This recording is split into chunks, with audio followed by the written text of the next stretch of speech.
You know that moment in the Target or Walmart aisle when you are debating out loud with yourself whether to take the frozen pizza or cook something healthy? People pass by, look at you out of the corner of their eyes, and in their minds, you have definitely lost your mind. But what if I told you that this little social slip of yours is pure neuroscience happening in real time?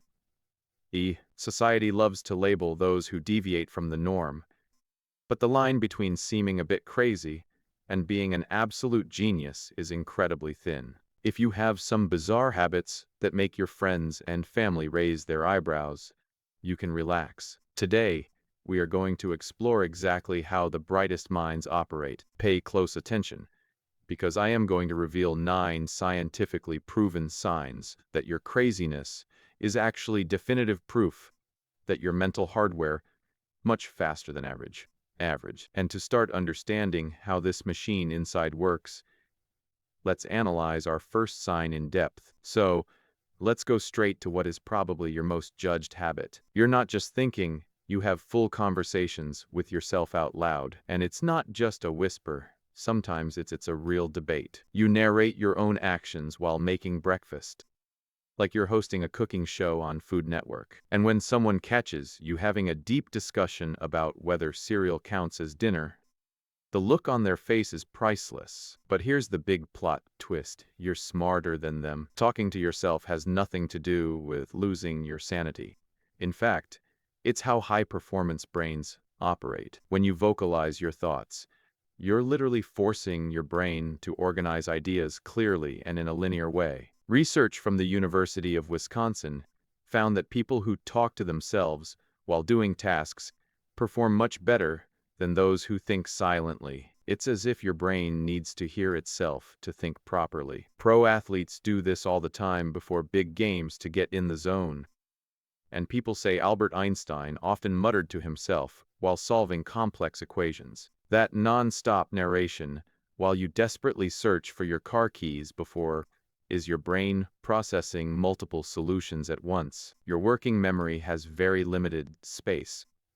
So by verbalizing, you free up RAM in your head to focus on the real solution. So next time you're the weird one muttering in the supermarket aisle, remember your mind is operating at a genius level, light years ahead of those judging you. But that impressive processing power has a curious side effect on what you can or can't remember. Have you noticed you store the most useless information on the planet, but forget what actually matters? It's bizarre.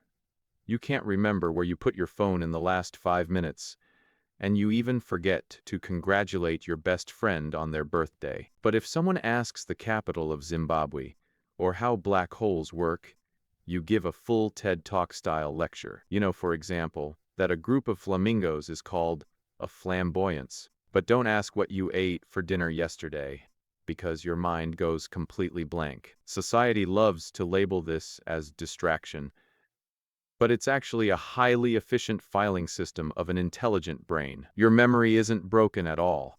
It's incredibly selective. Scientific research shows that people with high IQ remember a lot of what they find interesting and forget almost everything practical and boring in daily life. Your brain assigns value based on intellectual stimulation, completely ignoring practical importance. Scientists call this interest-driven memory. It's like your mind is the curator of an exclusive museum, keeping fascinating artifacts and throwing away routine task pamphlets. For example, you remember every line from that obscure Netflix documentary about deep-sea creatures. Studies confirm that people with high fluid intelligence retain complex, unusual facts because it activates neurological reward centers. So that random trivia you keep up your sleeve isn't useless. On the contrary, forgetting your dentist appointment, but remembering how Romans built aqueducts proves your brain prioritizes, stimulating learning over boring logistics. And if you think you already store a lot of curious information, wait and see what your mind does with it. You are pathologically and tirelessly curious. What seemed like a simple, quick Google search at work about marketing statistics 3 hours later turns into you desperately consuming videos teaching why crows hold grudges against people. and reading deep forums about the true origin of the question mark, asking for help, aren't you? There you are, falling down the rabbit hole once again, opening infinite tabs in Chrome. But the truth is, you don't to be rescued from there at all. This is the natural habitat where you love to live and learn about cosmic connections. This shift in focus has absolutely nothing to do with being distracted, even if your boss totally disagrees. This compulsive need to know and more is your brain operating on the purest and most addictive dopamine release. That chemical that turns any genuine learning into something deeply satisfying. Researchers have proven countless times that highly curious minds not only absorb much more information than the average person, they learn with much higher quality. In those uncontrollable spirals of late-night curiosity, your hippocampus, which is nothing less than the command center and long-term memory storage, simply goes into overdrive. Study after study consistently reveals that incurably curious individuals present a monstrous capacity for something called divergent thinking, which is basically the rare ability to find thousands of different, often unusual solutions to solve the same problem, or see the world from a perspective different from the majority. And when you are at 2 a.m. trying to understand quantum physics, after starting research on ants, know that this incredible ability doesn't manifest naively when you are chatting with your coworkers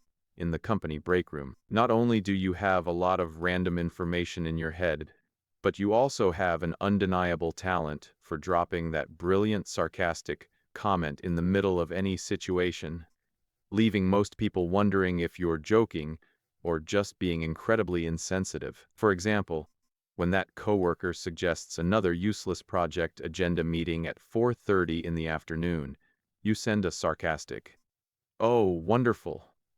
That was exactly what my Google Calendar needed." Or, if someone in the office simply states the obvious out loud during the coffee break, saying that it's raining hard outside, you immediately reply with a straight face, "Wow, really? I thought the sidewalk was taking a shower." Sarcasm isn't a social flaw.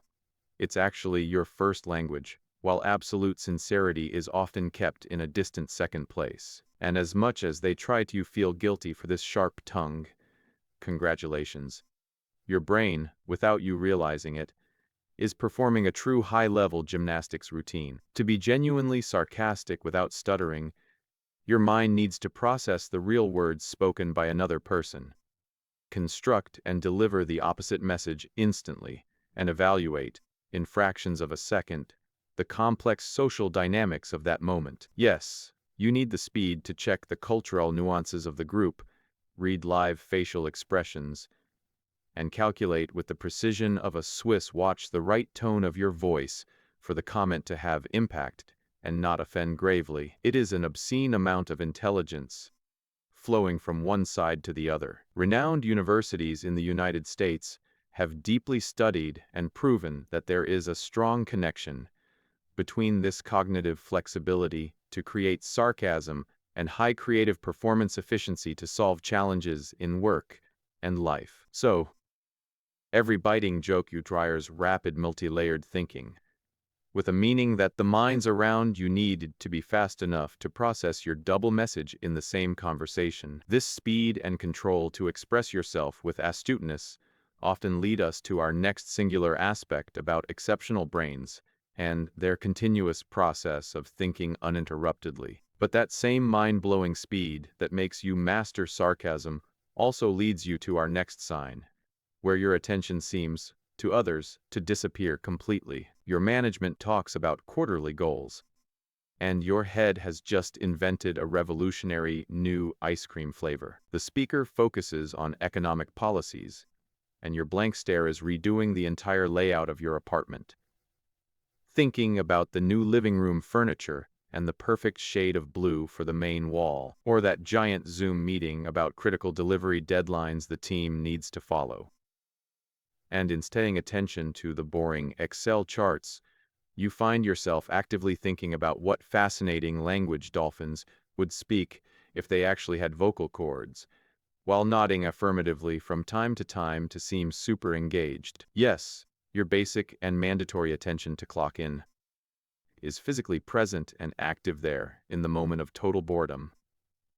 But your inner self is traveling in another dimension, entire galaxies away. This is not an attention deficit disorder disease that needs drastic correction, as many self-diagnose and say right away, but rather a completely distinct, fascinating mechanism of how the genius of great minds acts perfectly without focus on the present. Do not forget, people have this blind social belief that zoning out for long minutes or, from time to time, in the middle of nowhere and flying out of orbit, represents the ultimate excuse for a person's chronic laziness. But neuroscientists, with incredibly modern brain mapping, report that when people purposely lose engagement with some uninteresting conversation out there in the tangible plane, the brain's incredible so-called default mode network goes into full operation, lighting up the internal areas of the gray matter like a bright Christmas tree. Furthermore, this vital part of your intellect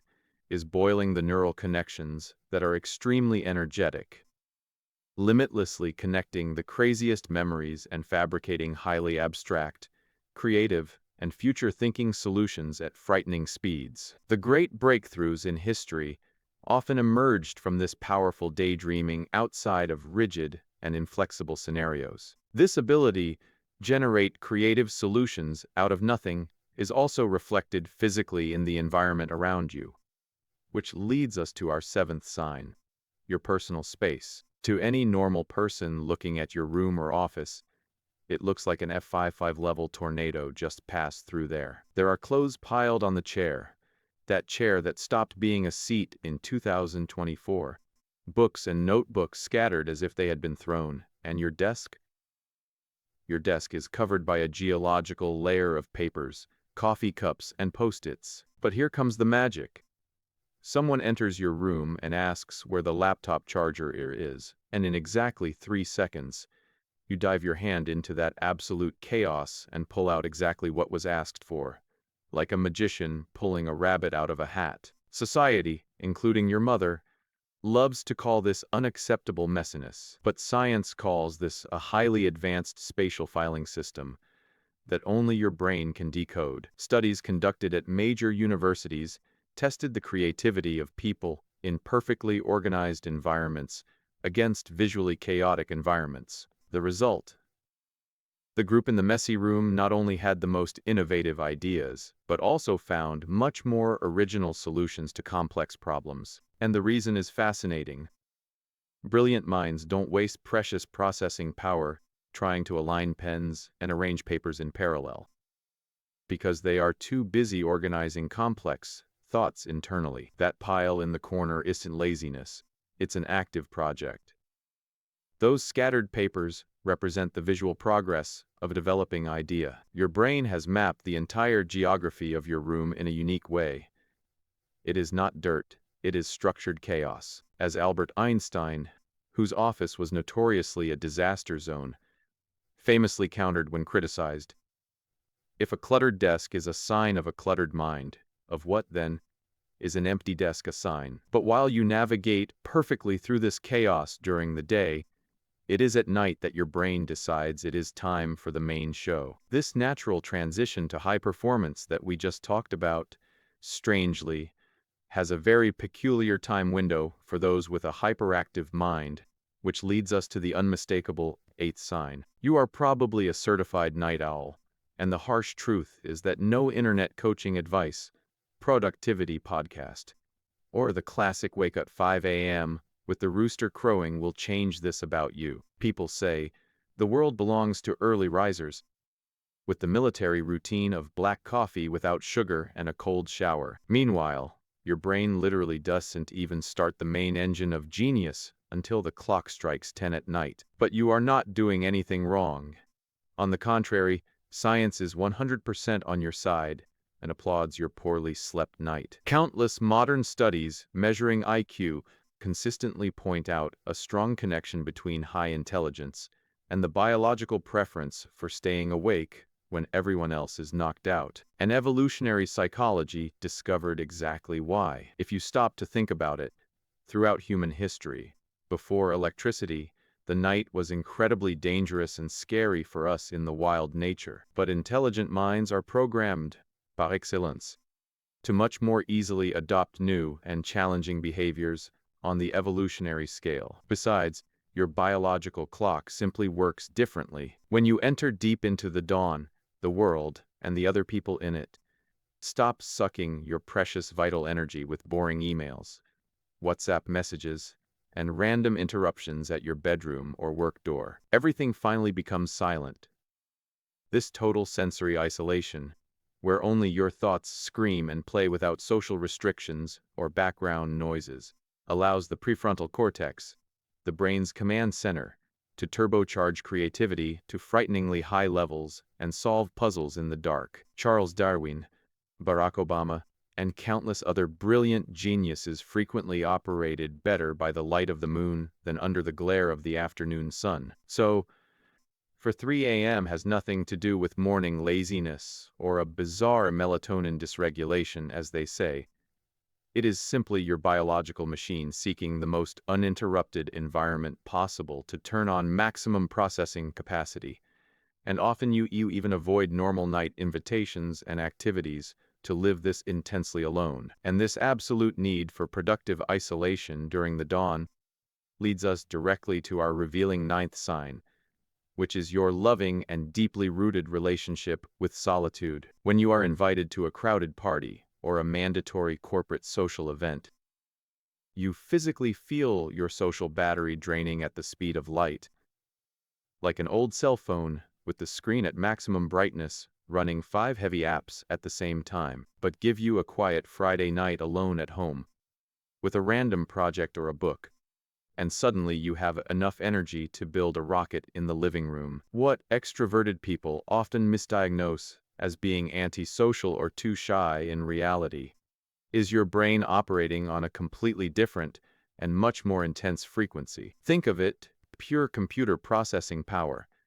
When you are in a group, your mind is running dozens of background programs simultaneously. You are reading the body language of 3 different people, trying to decode if your boss' tone of voice was passive-aggressive, following 3 parallel conversation threads, regulating your own facial expressions so as not to look bored, and anticipating what you are going to answer next. For a brain that naturally runs hot, dealing with complex information all the time, this sensory overload is absolutely exhausting. Consistent studies in psychology demonstrate a direct correlation between high IQ and the preference for social isolation. Why?